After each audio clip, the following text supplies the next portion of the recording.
আসসালামু আলাইকুম রহমতুল্লাহি ওয়া বারাকাতুহু। কেমন আছো বাচ্চারা সবাই?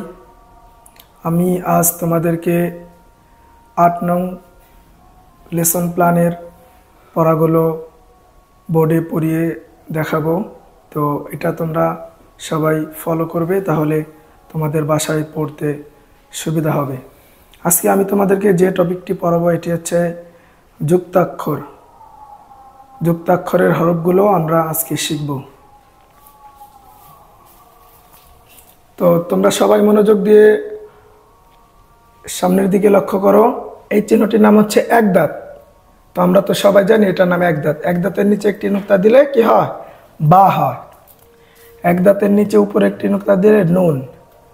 আর এই হরফটি তো সবাই চেনো, নুন। তাহলে প্রথমটি বা, নুন, নুন।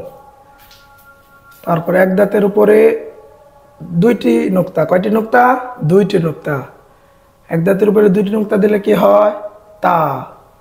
এক দাঁতের উপরে এক দাঁতের নিচে দুইটি নুক্তা দিলে ইয়া। তা, ইয়া, নুন। এক দাঁতের নিচে দুইটি নুক্তা দিলে ইয়া। এক দাঁতের উপরে দুইটি নুক্তা দিলে তা। ইয়া, তা, নুন। এক দাঁতের উপরে তিনটি নুক্তা দিলে সা। এক দাঁতের উপরে তিনটি নুক্তা দিলে সা। তাহলে এখানে কয়টি সা আছে? দুইটি।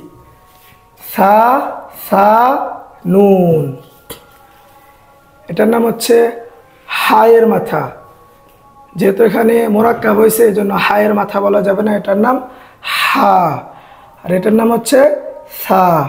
হা, সা। এবার হায়ের মাথার উপরে একটি নুক্তা দিলে কি হবে? খ। কি হবে? খ। খ, বা। হায়ের মাথার নিচে একটি নুক্তা দিলে জিম। জিম, তা। এটার নাম কি বলো তো সবাই? উল্টা দাঁত। নাম কি? উল্টা দাঁত। আমরা পড়েছিলাম উল্টা দাঁতের ব্যবহার এক দাঁতের মতোই হয়। তো এক দাঁতের উপরে যদি দুইটা নুক্তা থাকে তাহলে তা হবে। উল্টা দাঁতের উপরে দুইটি নুক্তা দিলে সেমটাই কি? তা হবে। তাহলে উল্টা দাঁতের উপরে দুইটা নুক্তা দিলে তা। তা, হা। এই চিহ্নটির নাম হচ্ছে হা। তাহলে তা, হা, তা। উল্টা দাঁতের নিচে দুইটি নুক্তা দিলে ইয়া। এক দাঁতের নিচে দুইটি নুক্তা দিলেও ইয়া। উল্টা দাঁতের নিচে দুইটি নুক্তা দিলেও ইয়া। ইয়া, হায়ের মাথার নিচে এক নুক্তা দিলে জিম। তাহলে ইয়া, জিম, বা। উল্টা দাঁতের নিচে একটি নুক্তা দিলে বা। উল্টা দাঁতের ব্যবহার এক দাঁতের মতোই হয়। উল্টা দাঁত আর এক দাঁত সেম। উল্টা দাঁতের নিচে এক নুক্তা দিলে বা, এক দাঁতের নিচে এক নুক্তা দিলেও বা। তাহলে এটার নাম হচ্ছে বা। এটার নাম খ। হায়ের উপরে, হায়ের মাথার উপরে একটি নুক্তা দিলে খ। বা, খ, সা। এক দাঁতের নিচে একটি নুক্তা দিলে বা। এটার নাম হচ্ছে গোলতা। এটার নাম কি? গোলতা। আমরা যদি নুক্তা দুটি মুছে দেই তাহলে এটার নাম হচ্ছে হা। এই হাটি আমরা সবাই পড়েছি। তো এই গোল হার উপরে উপরে দুইটি যদি নুক্তা দেই তাহলে গোল হারটি কি হয়ে যাবে? গোলতা হয়ে যাবে।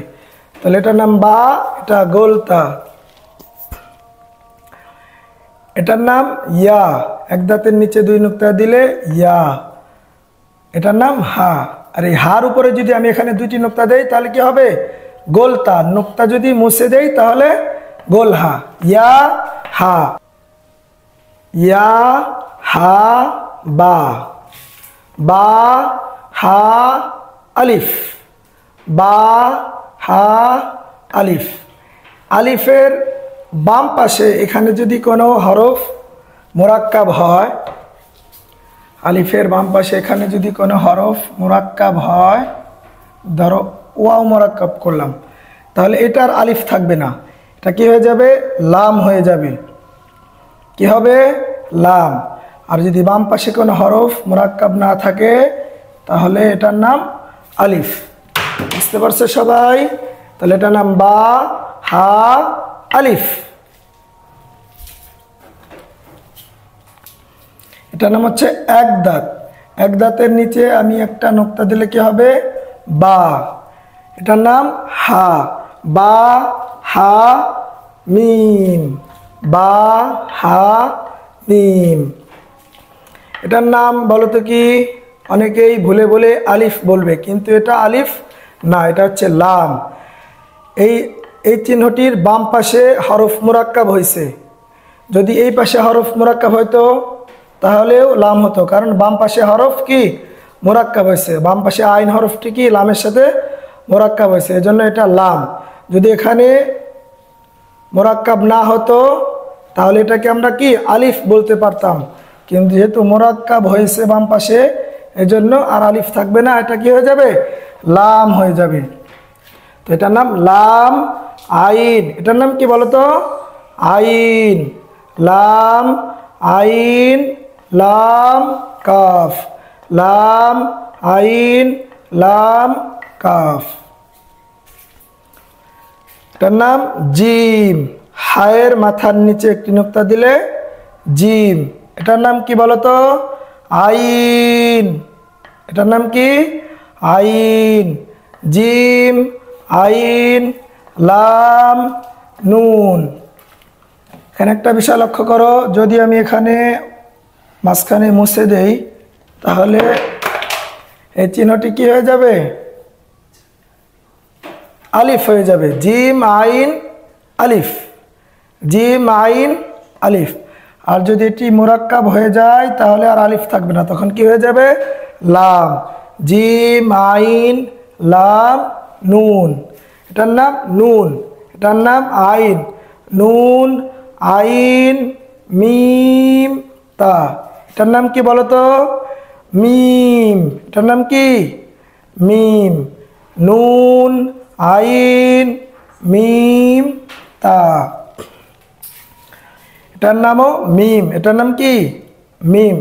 এটা হচ্ছে মধ্য আইন, এটা হচ্ছে মধ্য মিম। এটা কি মিম? মধ্য মিম। আর এটা সরু মিম। দুইটা একটু ভিন্ন, কিন্তু দুইটার নামই কি? মিম। এটা মধ্য মিম, এটা সরু মিম। মিম। এটার নাম কি বলতো?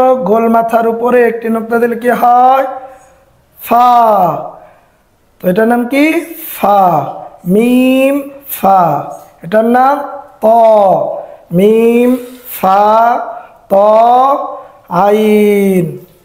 মিম ফা ত আইন। হা। এটার নাম কি? হা।